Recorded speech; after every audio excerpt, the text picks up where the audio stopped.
Halo teman-teman mahasiswa Sarjana Terapan Gizi dan Dietetika Poltekkes Kemenkes Makassar. Selamat datang di sesi beda materi kita kali ini. Seneng banget rasanya bisa nemenin kalian hari ini buat ngebedah satu topik yang benar-benar krusial, yaitu teknik wawancara dalam pelayanan gizi.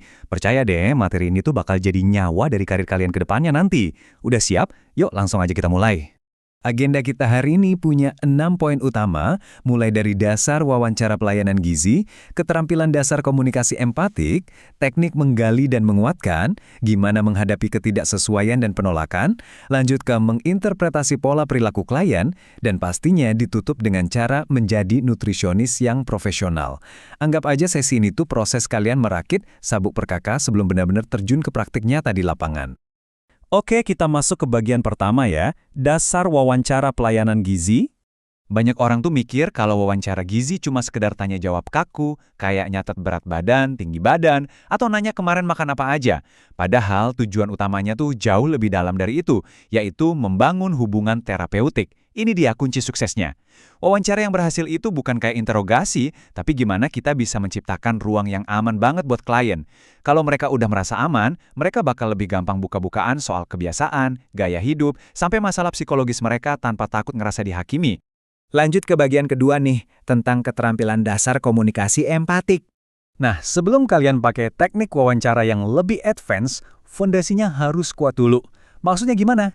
Kalian harus bisa mendengarkan secara aktif tanpa ngejudge, tahu cara ngerumusin pertanyaan yang pas, dan jeli ngebaca isyarat nonverbal. Dan yang gak kalah penting buat kita di Indonesia, kepekaan budaya dan bahasa itu wajib banget hukumnya. Pasien yang bakal kalian temui kan dari berbagai macam latar belakang ya. Jadi pakai bahasa yang sederhana, gampang dimengerti, dan peka sama budaya lokal tuh bakal bikin pasien ngerasa benar-benar dihargai. Sekarang di bagian ketiga, kita bakal bahas teknik menggali dan menguatkan. Perkakas pertama yang masuk ke kantong kalian namanya probing atau menggali. Ini tuh seninya ngasih pertanyaan lanjutan. Poin pentingnya ada di pertanyaan yang terbuka dan intonasi yang sopan. Ingat, tujuan kita tuh pengen nyari tahu hambatan diet yang mungkin disembunyiin klien, bukan nyidang mereka di kantor polisi kan? Kalau nada bicara kita empatik, klien pasti bakal ngasih jawaban yang jauh lebih kaya dan jujur. Perkakas kedua, attributing. Ini momen di mana kalian ngebantu klien nyambungin titik-titik permasalahan mereka. Banyak loh orang yang nggak sadar kalau kebiasaan mereka tuh langsung berdampak ke tubuhnya. Kayak contoh dari literatur kita, kalian bisa pakai teknik ini buat bantu klien nyadar sendiri kalau pola makan mereka yang berantakan itu ternyata jadi biang kerok gula darahnya naik turun. Begitu mereka paham logika simpel ini, biasanya motivasi mereka bakal langsung naik drastis. Terus ada affirming alias ngasih penguatan positif. Jangan pernah ngeremehin yang namanya pujian tulus loh. Kalau klien kalian berhasil stop minum boba atau es teh manis minggu ini, kasih apresiasi. Di masyarakat kita, sering banget dicatat kalau pasien tuh kurang pede buat ngubah perilakunya. Nah, pujian dari kalian sebagai seorang profesional bisa jadi booster motivasi yang luar biasa banget buat kepatuhan diet mereka. Kita masuk ke bagian keempat, menghadapi ketidaksesuaian dan penolakan. Realitanya, konseling tuh nggak selalu jalan mulus. Disinilah skill kalian benar-benar diuji. Pernah kepikiran nggak, gimana kalau perilaku klien tuh malah bertolak belakang sama tujuannya sendiri? Mulut bilang pengen sehat dan turunin berat badan. Tapi tindakannya beda. Kira-kira apa yang bakal kalian lakuin kalau ketemu situasi kayak gini? Ini dilema klasik banget. Di satu sisi, klien bilang pengen kurus, tapi di sisi lain, hobi makan gorengan dan yang manis-manis jalan terus.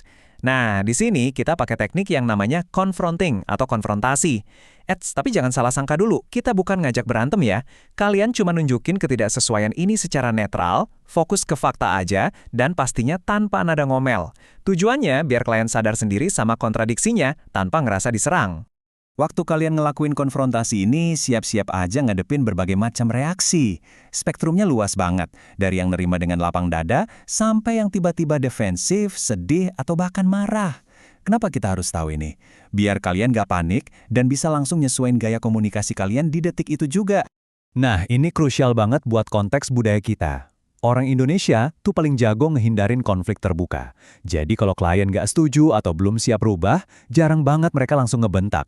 Biasanya mereka malah diam 1000 bahasa, atau tiba-tiba buang muka dan ngehindarin kontak mata. Sebagai calon nutrisionis, kalian harus ekstra peka ngebaca penolakan nonverbal yang super halus ini. Beranjak ke bagian kelima, menginterpretasi pola perilaku klien. Teknik interpreting atau interpretasi ini ibarat kita ngasih insight ke klien. Ingat contoh skenario sebelumnya? Klien mungkin nggak ngeh kenapa mereka hobi banget ngemil tengah malam.